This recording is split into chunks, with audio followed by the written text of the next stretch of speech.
Real estate investing is bad. I mean, I get it. You hear it all the time of how these evil real estate investors are like driving up the housing prices and contributing to the housing shortage. Now, the thing is, when you are dealing with anything that has to deal with money, like whether it's like starting your own business or investing in real estate, there is an opportunity for greedy ass people to take advantage of the less fortunate.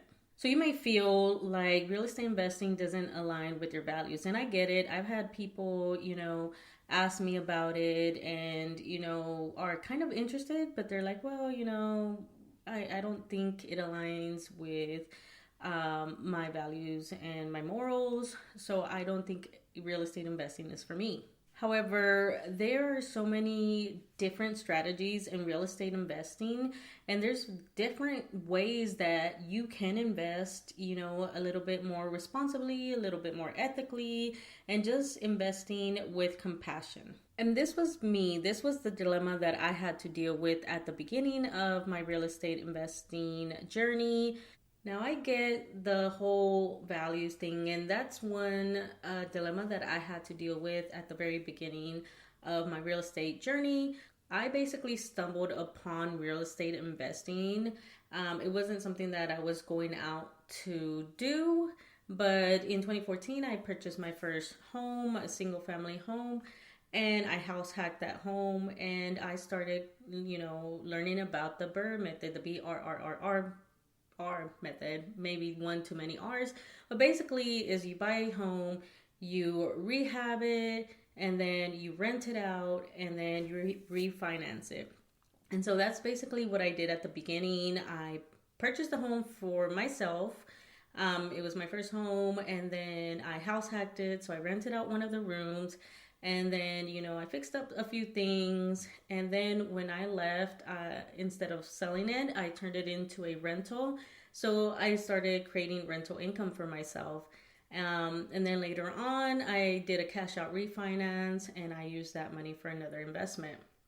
And that was a strategy that I was actually pursuing. And, I ended up purchasing a second home, living in it for about 2 years. And I was, continuing that BRRRR method. And this is where I started dealing with the dilemma of kind of getting that guilt of that, hey, I'm taking up homes and all, like, driving up prices or whatever it may be, because I started seeing it on social media and all that stuff, that the hate that real estate investors were getting. And so I started, trying to figure out, like, is there a way that I can invest in real estate to still, build another source of income, and also, start building generational wealth, because that's one of the main ways you can build wealth. And eventually I ended up meeting someone that was investing in duplexes in low income neighborhoods. And he, told me all about it. And I felt that that was a strategy that was, a better option for myself, to where, these are duplexes. They're meant to be rentals. They're meant to, create housing, and I'm not taking up these, single family homes in, established, neighborhoods. But of course, with anything, you have to still make sure that you are doing things and investing with compassion, and that you are trying to be as ethically as possible. As crazy as it might seem that you can't be, ethical, like those words just don't go together, but you could still take steps to make sure that you are doing, your due diligence, you're doing your best to, be moral about it, as as much as possible, to where you can create a situation where you produce housing but also create an income for yourself, so it ends up being a win-win situation. So one of the reasons that people are so hesitant of investing in real estate is because they see on the news and they see on social media of how real estate investors are hoarding all these houses and contributing on one, you know contributing to the housing crisis, and two, driving up prices or driving up rental prices. So making homes not as affordable to rent and also not as affordable to buy. And this usually is because you get a lot of flippers. When you're flipping a home, it's fast cash, but you can do a different strategy where you are investing in the long term. This prevents you from like driving up housing prices like crazy because you're flipping homes in certain targeted markets, and instead focusing on long-term gains and slowly, just keeping in track with the appreciation rate where it's not hurting that community. However, if you do want to flip properties, there is a better option that you can do in which you can focus on distressed properties that are in like maybe lower income neighborhoods and fixing them up like duplexes. I see them all the time, distressed properties that have been sitting vacant and just like nobody wants to take them on. Especially not somebody that's looking for their first home because it's very, intimidating. They may not have the funds. I mean, these are low income neighborhoods or even in just regular neighborhoods. They, just don't have the funds to do that much of a rehab. So you can, do a flip in these types of neighborhoods and also maybe flip it to where you are selling it to an investor that is looking for a rental property. Maybe you found a duplex, you fix it up, and you sell it to an investor that wants a turnkey property. And it ends up not having as big as an impact as big as a negative impact on that community. Instead, it's having a positive impact because now there's more housing that is affordable. Now, the next thing that you can do to invest more, morally, I guess, is to have the mindset that you are creating a community. And try to aim to help that community that in that market that you are targeting. And for me, that means targeting these low income neighborhoods that are kind of like struggling, and I come in and help fix up that community, because as stated earlier, some of these areas have very distressed properties. Like the two that I've taken over were from like previous slumlords, and they just like didn't care about the home. They were just there to nickel and dime their tenant and just let these houses just run like to the ground. And so now I have to come in and I take them over. The good thing is that I get them at a discount, so I fix them up and make them safer, because there's a lot of safety issues that are in these homes that the previous owner didn't really care about. So I fix them up and then I make them available for rent, and I'm providing housing. And this also helps the community in another way by cleaning up these properties. It decreases like crime and it deters crime because these properties are being well maintained. Also, you want to avoid driving up these rent prices. So because I'm getting these houses at a discount, this means that I try to balance out my cash flow versus, driving up the rents when, this community cannot afford that much of an increase. And so you definitely have to balance that out to make sure that you're not taking advantage of this community. Now, the last thing that you want to do to ensure that you are being an ethical real estate investor is that if you're going to have rental properties, that you ensure that you commit to being the best landlord that you can be. We hear it all the time of these crazy landlords that just are like, don't give a shit and are just like, I don't care, letting their properties run down. Like I said, from the sellers, I basically call them slumlords because like the way they just let these properties fall, like because they didn't upkeep the houses. And the way you can make sure that you are being a great landlord is, number one, making sure that you are viewing your tenants as human beings that deserve the respect and deserve compassion. They deserve to have a well maintained home that is safe and that's affordable. And you don't want to nickel and dime the hell out of these tenants and squeeze out every freaking cent out of them. That I see it all the time. And that's why, we get a bad rep, because you will see these people that just because the market, started going a little bit up, they started just like trying to squeeze out every cent out of these rental markets when they really didn't need to increase that much. I like my duplexes are like, one of them is 587. That's my mortgage.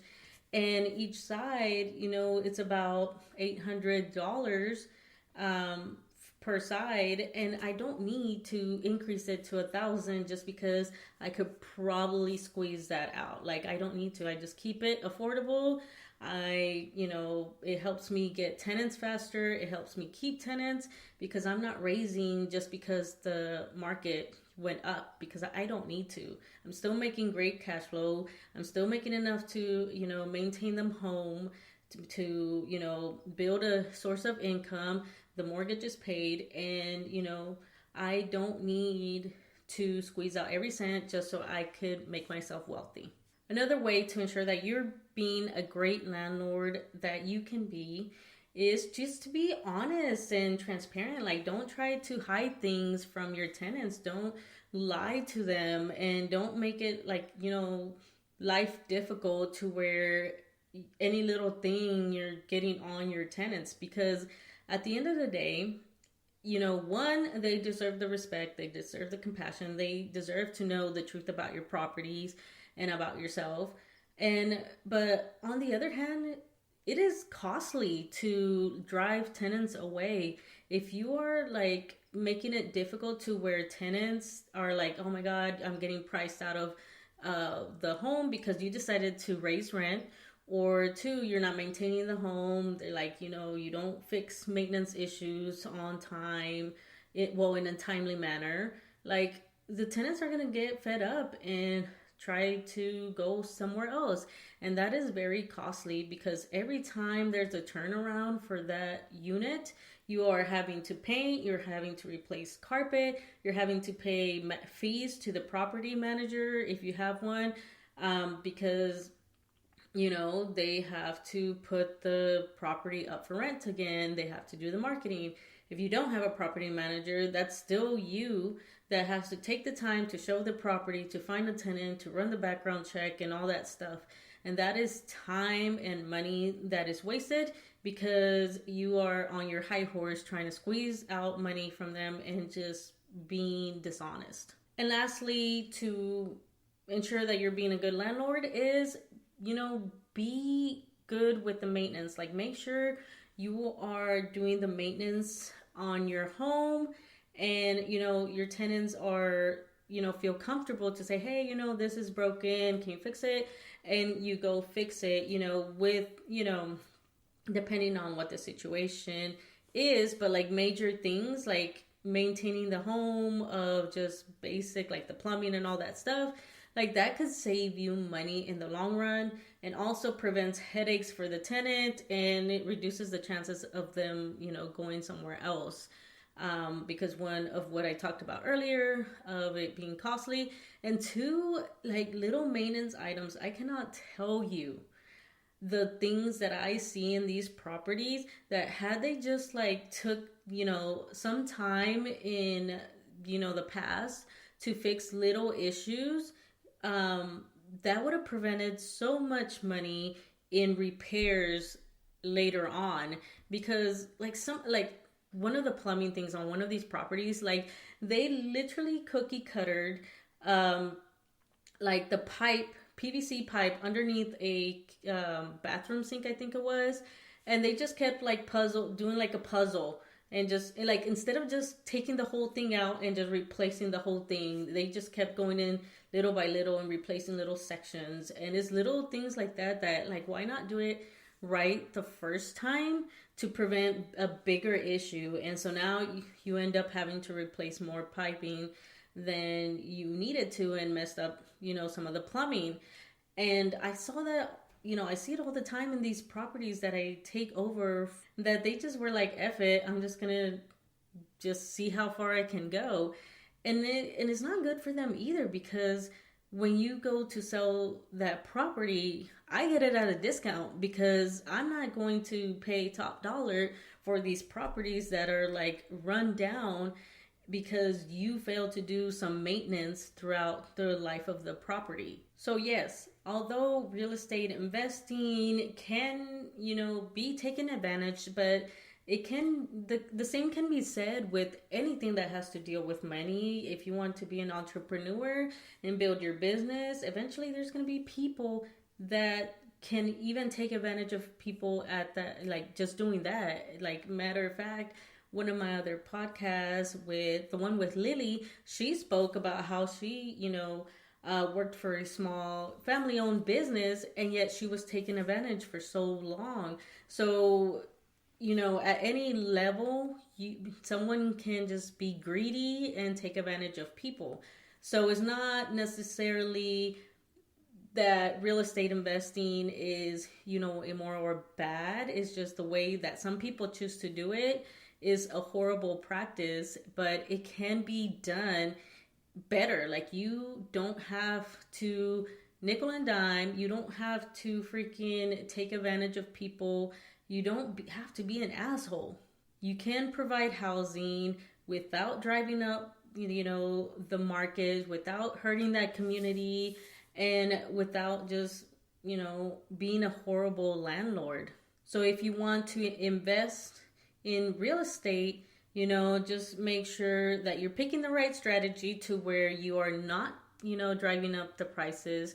You're not driving up rent. You are doing it more of a long-term thing than hurting the community by doing like crazy ass flips. Number two, that you're building communities and focusing on more of a win-win situation versus, taking advantage of people and just seeing them as dollar signs.